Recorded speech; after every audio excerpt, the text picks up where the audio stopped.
शहर की एक बहुआयामी व्यक्तित्व, महिला उद्योजिका, एक सफल एनजीओ की संस्थापक और अध्यक्ष और धर्मपेट महिला बैंक की डायरेक्टर, ऐसी बहुआयामी व्यक्तित्व नीलम बोगाड़े जी से हम रूबरू होते हैं।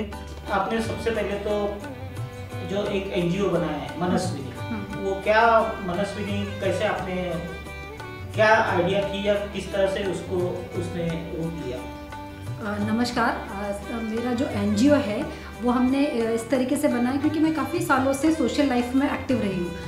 ऑलमोस्ट मैं 17-18 ईयर्स से सोशल लाइफ में काम कर रही हूँ एक्टिवली, और मैं बहुत सारे विमेन रिलेटेड ऑर्गेनाइजेशन से जुड़ी हूँ। तो मुझे हमेशा से विमेन रिलेटेड चीज़ें करना, उन टॉपिक पे काम करना पसंद रहा है। और जैसा कि हम लोग सब जानते हैं कि gender discrimination it is a very common problem in our society, and because of that ladies can not utilize their talent to their full potential. तो उस चीज़ को ध्यान में रखते हुए हमने मनस्विनी फाउंडेशन की स्थापना की, and the objective of NGO is to empower the girls and women through education, health awareness and skill development. Right now और NGO is 6 years old organisation और हमारे पास 150 से ज़्यादा मेंबर्स हैं इसमें। मनस्विनी का अर्थ क्या है सबसे पहले? ओके, मनस्विनी एक्चुअली इसका अर्थ होता है सेल्फ सफिशिएंट, है ना। सेल्फ सफिशिएंट और संस्कृत वर्ड है और another name of goddess Durga. तो it symbolises inner strength, positivity and self esteem. तो मैं चाहती हूँ कि हमारे इस एनजीओ में जितनी भी महिलाएं या लड़कियां हैं उनको हम सभी को सेल्फ सफिशिएंट बनाना चाहेंगे। पहले आपके दिमाग में ख्याल आया कि जो शोषित या पिछड़े वर्ग से इकोनॉमिकली बैकवर्ड लड़कियां, उनको आगे लाना है, तो फिर 150 की जो टीम महिलाओं की सम विचार वाले, एक जैसे थिंकिंग वाले लेडीज को जोड़ना, ये कैसा? नहीं, जैसा कि आपको मैंने बताया, मैं पहले से सोशली काफ़ी एक्टिव थी, तो मैं काफ़ी सोशल ग्रुप्स थी। तो उनको लगता था कि अगर नीलम कर रही है तो ये अच्छा होगा, मतलब वो बहुत ज़्यादा डाउट नहीं करते। उनको लगता नहीं अगर ये कर रही है तो ये हमको कोई गलत चीज़ नहीं सजेस्ट करेगी। और फिर एनजीओ में तो एक होता है कि आप अगर लाइक माइंडेड लोग हैं, अगर आपको कुछ सोसाइटी के लिए करना है तो बहुत सारे लोग मिल जाते हैं। उसमें कंपलसरी भी नहीं कि अगर आप मेंबर बन गए तो आपको हर बार करना ही है। It is up to them ना, अगर इनकी इच्छा हो तो काम कर सकते, नहीं हो तो हम लोग जो 6-8 लोगों जो ज़्यादा एक्टिव उनके साथ भी मिलकर कर सकते हैं। और क्या क्या एक्टिविटीज़ आती है जो के मार्फत लेते हो? अभी तक हमने मोर देन 100 एक्टिविटीज़ ले चुके हैं, और इसका जो मेजर एरिया है एक्टिविटीज़ का वो हमारा एजुकेशन है, health awareness and skill development है। मुझे लगता है कि ये 3 जो बेसिक एरियाज़ हैं ये बहुत इंपॉर्टेंट होते हैं अंडर प्रिविलेज गर्ल्स को और महिलाओं को एम्पावर करने के लिए। क्योंकि अगर आप एजुकेशन दोगे तो वो कॉन्फिडेंट होंगी, और अगर आप उनको स्किल डेवलपमेंट कराओगे तो ही वो अपने पैरों पे खड़ी हो सकती है। और हेल्थ का तो हमको इम्पोर्टेंस पता ही है कि हेल्थ इज़ वेल्थ। तो पहले जब हम बात करते हैं एजुकेशन की, तो हमारा जो एनजीओ है वो बेसिक एजुकेशन प्रोवाइड करता है। बेसिक एजुकेशन के लिए हम जिन भी स्कूलों में जाते हैं वहाँ पे 10th की जो भी लड़कियाँ, मेरिट बेस पे जो लड़कियाँ होती है, लेकिन मेरिट में आना चाहिए, प्लस उनका बैकग्राउंड मतलब उनको नीडी भी होना चाहिए। तो उस हिसाब से हम लड़कियों को सिलेक्शन करते हैं, और उसके बाद में फिर 10th के बाद जितना भी वो अगर कंटिन्यू कर पाती है तो हम उनको एक सपोर्ट करते हैं। मनस्विनी का हर नागपुर के, चाहे उत्तर में हो, पश्चिम में हो, हर पिछड़े एरिया में आप जाते हो। हाँ। बच्चों को बाकी सोसाइटी नहीं देखती, उनके साथ आप प्रोग्राम करते हो। और आगे क्या हुआ आपके फ्यूचर प्लान थे? मुझे हमेशा से लगता था कि doing something for the society was always my dream, और मैं ब्लेस्ड थी कि मुझे एनजीओ के मनस्विनी की वजह से वो अवसर मिला। और I want to take my NGO to the maximum level so that I can support lot of ladies. अभी क्या है, हम लोग 15 लड़कियां हैं जिनको हम सपोर्ट कर रहे हैं, एजुकेशन सपोर्ट दे रहे हैं, कि 15 अलग अलग हमने जिस क्राइटेरिया से छाटी उससे। लेकिन मेरा एम है कि हम कुछ आगे के सालों में हम कम से कम 100 लड़कियों को सपोर्ट कर सकें जो उनको बेसिक एजुकेशन प्रोवाइड कर सकें। तो ये है। और दूसरा, apart from that, I want to start cottage industry. Cottage industry क्या होता है, उससे क्या होगा कि जो भी महिलाएं हैं जो अपना सामान बना रही है उनको हम एक प्लेटफॉर्म दे सकेंगे जहाँ से वो महिलाएं अपना सामान बेच के अपना एक आत्मनिर्भर बन सकती है।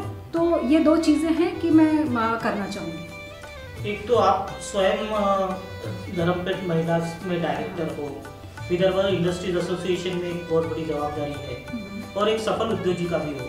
इतना होने के बावजूद आप सामाजिक कार्य में लड़कियों के लिए इंटरेस्ट देते, तो ये बैलेंस कैसा आप अपने आप को रखते हैं? बैलेंस एक्चुअली मुझे हमेशा से अच्छा लगता है कि मैं अपने आप को बहुत बिजी रखूं, और कुछ चीज़ों का आपको पैशन होता है, जिस चीज़ का आपको पैशन होगा उसके लिए आपको ऑटोमेटिक क्या बोलना चाहिए, पैशन होगा तो आप ऑटोमेटिक काम करोगे। तो वो सब चीज़ें हैं कि मुझे अच्छा लगता है। इनफैक्ट मैं सेंट्रल गवर्नमेंट की कुछ ऑर्गेनाइजेशन है, जैसे कस्टम है, सेंट्रल एक्साइज है, सर्विस टैक्स है, जीएसटी, उनका भी जो सेक्शुअल हरासमेंट सेल है ऑफिस में, उसमें भी मैं एक्सटर्नल मेंबर करके हूँ। तो मुझे अच्छा लगता है सब चीज़ें, लेडीज़ रिलेटेड जो भी चीज़ होगी ना मुझे अच्छी लगती है।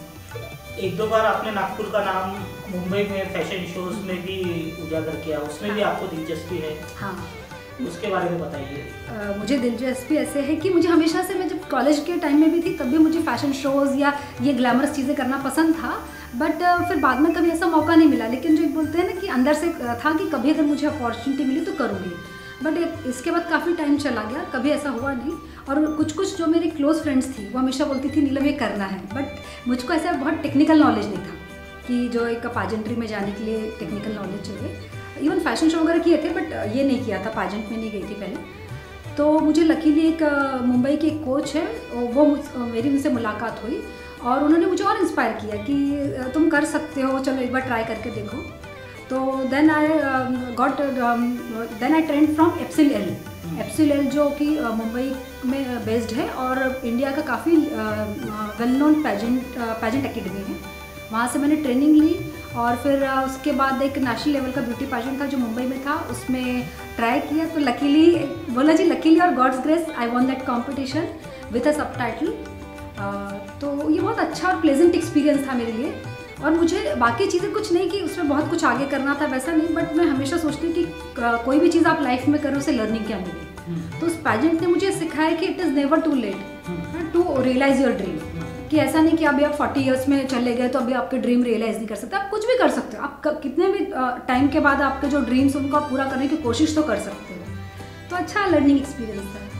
मुंबई के मुकाबले यानी हाँ, अपनी 20 सिटीज़ में गर्ल्स में टैलेंट है और अगर अपॉर्चुनिटी मिली तो वो आगे कर सकते हैं क्या? अरे टैलेंट तो मैंने देखा है कि बहुत टैलेंट है, बट अपॉर्चुनिटीज़ ही नहीं है। जैसे आप मुंबई में हो तो आपको वहाँ पर मॉडलिंग एजेंसीज मिल जाएंगी, वहाँ आपको पैजेंट ट्रेनिंग एकेडमी मिल जाएगी। नागपुर में अगर जैसे मेरा तो लकीली है कि मुंबई में मतलब है अपना है सब, तो मैं वहाँ जाके अपना मैनेज कर सकती हूँ, है ना।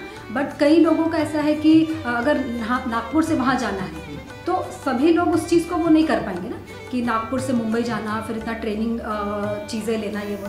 तो उस तरीके की अगर फैसिलिटी नागपुर में अगर मिल जाए, है ना, अगर कोई लेडी चलाए या कोई चलाए, तो बहुत सारे टैलेंटेड लड़कियाँ आगे आ सकती हैं। ब्यूटी में भी आपने अपना एक छाप छोड़े बहुत कम समय में, और आपका ऐसा कोई रोल मॉडल जिससे आप इंस्पायर हुए, ऐसा कोई व्यक्ति जिससे आप प्रभावित हुए, जिसने आपके पर्सनालिटी पे ऐसा कोई है role model inspiration? Role model तो अभी मुझे बहुत सारे लोगों में एक कोई पर्टिकुलर नहीं है, मुझे बहुत सारे लोगों में कई चीज़ें अच्छी लगती हैं, और वो भी मेरे जो आसपास के लोग हैं वही, कि कुछ चीज़ें मुझको अपनी मम्मी की अच्छी लगती है कि उस ज़माने में भी रह के वो लोग मतलब उस ज़माने में वो बेस्ट क्या कर सकते थे, है ना। फिर मेरी कुछ जैसे जो आसपास जितनी महिलाएं थी उनसे मैंने कुछ ना कुछ सीखा है, हर किसी से, कि किसी का ये था कि भाई वो उतने कम मतलब उस ज़माने में इतने कम एक्सपोजर के बावजूद भी उन लोगों ने अपनी ज़िंदगी में कुछ अच्छी चीज़ें की। तो ऐसे अलग अलग लोगों से मुझे बहुत सारी चीज़ें सीखने को मिली। पर मुझे सावित्रीबाई फुले का इसलिए अच्छा लगता है कि देखो वो एक पहली महिला थी जिन्होंने मतलब गर्ल एजुकेशन के लिए काम किया। तो जैसे जब मैं NGO में हूँ तो मुझे लगता है कि अगर उस प्रकार की महिलाओं की वजह से ही अभी हम लोग इस स्थान पर बैठे हैं, क्योंकि अगर वो अवेयरनेस नहीं क्रिएट करती है ना, तो हम कभी इतना आगे नहीं निकलते। हो सकता है हम उसी सदी में जी रहे रहते हैं। तो मुझे लगता है कि जो भी महिलाएं हैं जो अच्छे से काम मतलब समाज में कुछ अच्छा करना चाहती, उन्होंने आगे आना चाहिए ताकि और लोगों को उनसे प्रेरणा मिले। एक सफल उद्योजिका आपको बहुत कम महिलाएं घर से बाहर निकलती है, उद्योग भी अपना व्यवस्थित करती है। आपका तो इम्पोर्ट एक्सपोर्ट का काम है, फॉरेन ट्रेडिंग का काम है आपका, तो कैसे वहाँ कैसे क्या आप सफल हो? नहीं, वो तो अभी लेटेस्ट वाला वेंचर है। इसके पहले और भी 3-4 चीज़ें कर रही हूँ। ये तो अभी लेटेस्ट वाला काम है कि जो अभी हमने शुरुआत की है। एक्चुअली जैसे मैंने आपको बताया कि मैं VI लेडी एंटरप्रेन्योर विंग में पास्ट चेयरपर्सन रह चुकी हूँ। तो वहाँ रहने से मुझे काफ़ी चीज़ें सीखने को मिली कि बहुत सारी टेक्निकल चीज़ें मैंने सीखी। और इसके पहले मैं एक फर्म है इनफैक्ट अभी भी इंडस्ट्रियल जो मटेरियल का ट्रेडिंग फर्म है वो हम लोग काफ़ी पहले से चल रही है। तो वीआई में जाने के बाद मुझे जो एक्सपोजर धीरे धीरे बढ़ता गया, तो वो भी एक चीज़ प्लस पॉइंट है। और दूसरा है कि मैं सोचती हूँ कि लाइफ में अगर आपको अगर आगे बढ़ना है तो you have to update your knowledge. अगर आप अपना नॉलेज अगर आगे नहीं अपडेट नहीं करोगे तो आप आगे बढ़ ही नहीं सकते, है ना।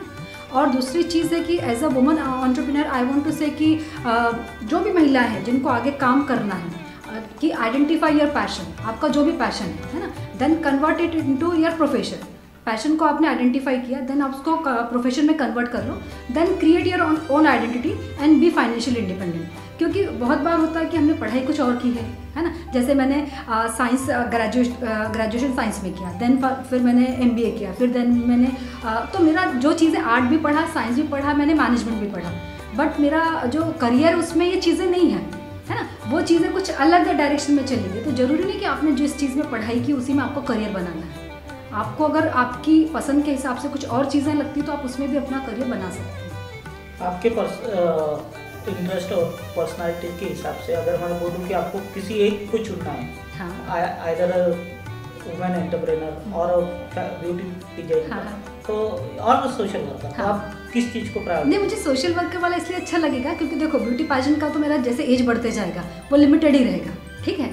और इसका ये अपना जो बिजनेस एंटरप्रेन्योरशिप का है ये भी ठीक है कि मैं कुछ साल के बाद मुझे लगेगा कि नहीं अब तो मतलब आपका एक एनर्जी इंटरेस्ट खत्म हो गया और नीड भी नहीं रही। लेकिन जो सोशल वर्क है उसको तो आप कब तक भी रख सकते हो ना, आप जितने भी समय तक चाहो कंटिन्यू कर सकते हो, उसमें एज नो बार है। तो सोशल वर्क मुझे अच्छा लगता है, मुझे लोगों से मिलना भी अच्छा लगता है। आप हाउस वाइफ भी हो, हाँ।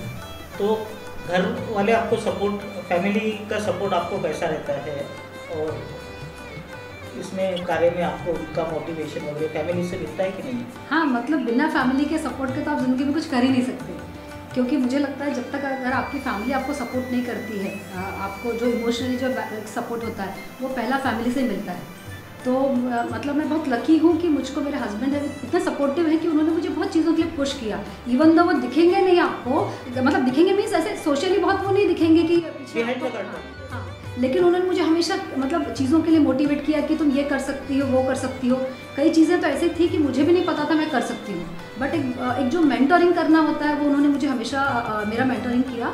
और उस वजह से मैं जो भी छोटा मोटा जो भी अब ज़िंदगी में मैं कर पाई हूँ उनका भरपूर सहयोग। इवन मेरी जो बेटी है तो एक मुझे मतलब बेटी भी है, तो उसका भी बहुत सपोर्ट रहता है कि मामा तुमको ये करना है ना, चलो ये करेंगे वो करेंगे। तो वो हमेशा इन दोनों का काफ़ी भरपूर सहयोग है। एक आपका मिशन या विजन क्या है अभी लाइफ में?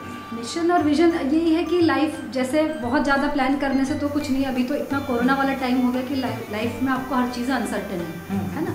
लेकिन जो भी अगर हमारे पास जो रिसोर्सेज है इसमें से हम जो छोटा मोटा समय या कुछ अगर हम इसमें से निकाल के अगर किसी को छोटा मोटा सपोर्ट कर दें तो वो भी ठीक है। क्योंकि अभी just go with the flow, जैसे जैसे परिस्थितियाँ आएंगी उनके हिसाब से हमको अपने आप को ढाल लेना। सामाजिक कार्य में शासन प्रशासन यानी एडमिनिस्ट्रेटिव एजेंसीज वगैरह हेल्प करती है या आपके काम में अड़ंगा डालती है? नहीं, मुझे कभी ऐसा एक्सपीरियंस ही नहीं हुआ कि हम लोगों ने जब भी काम किया तो हमने कुछ शासन प्रशासन की तरफ हमने कभी मदद के लिए कोशिश भी नहीं की। इवन दो मुझे बहुत सारी चीज़ें पता थी कि हम कर सकते थे, पर हमने इसलिए नहीं की कि हमारे पास जितने भी वॉलंटियर्स हैं, मेम्बर्स हैं, हम लोग सेल्फ सफिशिएंट हैं। हम लोग साथ में कभी भी कोई प्रोजेक्ट होता है तो साथ में मिलकर कंट्रीब्यूशन करते हैं, फंड इकट्ठा करते हैं, प्रोजेक्ट करते हैं। कईयों के पास में CSR, कई जो मेरी अच्छी फ्रेंड्स हैं उनको उनकी कंपनी की तरफ से CSR भी करना होता है, तो CSR प्रोजेक्ट ले आते हैं हम लोग। तो हम लोग सही मायनों में एक सेल्फ सफिशिएंट महिला हैं कि हमने कभी बाहर शासन प्रशासन की तरफ देखा ही नहीं, और अगर कभी लगा तो हम जा भी सकते हैं, बट एट प्रेजेंट तो हम लोग खुद अपने दम पर कर पा रहे हैं। एक लॉकडाउन में आपका एक कार्यक्रम की बड़ी चर्चा हुई थी, अनलॉक किया पोटेंशियल। अनलॉक की पोटेंशियल, हाँ। और काफ़ी महिलाओं ने अपने ये टैलेंट एक दूसरे के साथ शेयर किए थे और अपने आप को विकसित किया था या खुद को एनहांस किया था। हाँ।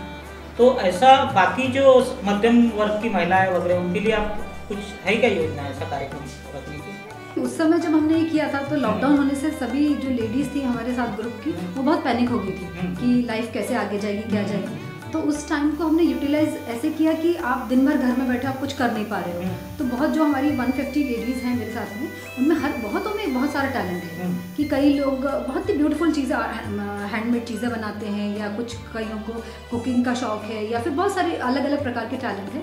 तो हम लोगों ने ऑनलाइन मीटिंग शुरू किया और हम लोग डेली ऑनलाइन मीटिंग रखते थे 1 घंटे का।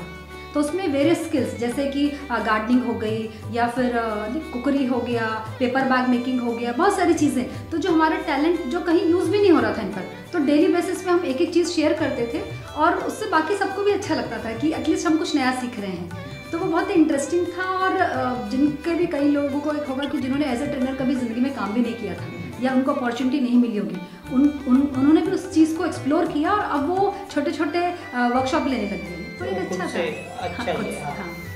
अच्छा जज्बा है आपका, यानी सिर्फ दिखावे के लिए जो आज के ज़माने में होता है वैसा आपका काम नहीं है। ये बहुत अच्छी बात है और इसमें आपको लगन भी है। बाकी महिलाओं के लिए क्या संदेश देना चाहोगी आप? एनजीओ के हिसाब से पूछोगे तो मैं बाकी लोगों के लिए कहना चाहूँगी कि ईच वन टीच वन। हर व्यक्ति ने किसी दूसरे नीडी व्यक्ति को पढ़ाना चाहिए, क्योंकि एजुकेशन इज़ द पावर, है ना। ये हम लोग बोलते हैं कि अगर आप किसी एक लड़के को पढ़ाते हो, है ना, तो you educate an individual, but if you teach a girl you educate a family, society and a nation. तो मेरा है कि जो भी लेडीज़ ये प्रोग्राम अगर देख रहे हैं तो उनके लिए यह संदेश है कि अगर आपको ज़िंदगी में कुछ भी करना चाहते हो, कुछ अच्छा चीज़ करना चाहते हो या कोई सोसाइटी के लिए अच्छा काम करना चाहते हो, तो at least you should join an NGO होता है। तो आप एनजीओ से जुड़ के आप अपनी ट्रेनिंग दे सकते हो, आप नए लोगों से दोस्ती कर सकते हो, नई महिलाओं से दोस्ती हो जाएगी, और एक जो सेटिस्फेक्शन मिलता है कि हमने कोई अच्छा काम किया है, वो अपने आप में एक बहुत अच्छी खुशी देता है। आज हम रूबरू हुए नागपुर शहर की सुपरिचित महिला उद्योजिका, मनस्विनी फाउंडेशन की संस्थापक अध्यक्ष और धर्मपेट महिला कोऑपरेटिव बैंक की डायरेक्टर। नवराष्ट्र संदेश नागपुर की ओर से आपके सभी कार्यों के लिए हम शुभकामनाएं देते हैं। आपका ये कार्य भारतवर्ष में भी प्रसिद्ध हो, इसी शुभकामनाओं के साथ नवराष्ट्र संदेश नागपुर के लिए मैं प्रवीण विग्रे, कैमरामैन आनंद माथने के साथ, धन्यवाद। For more information, please visit our website.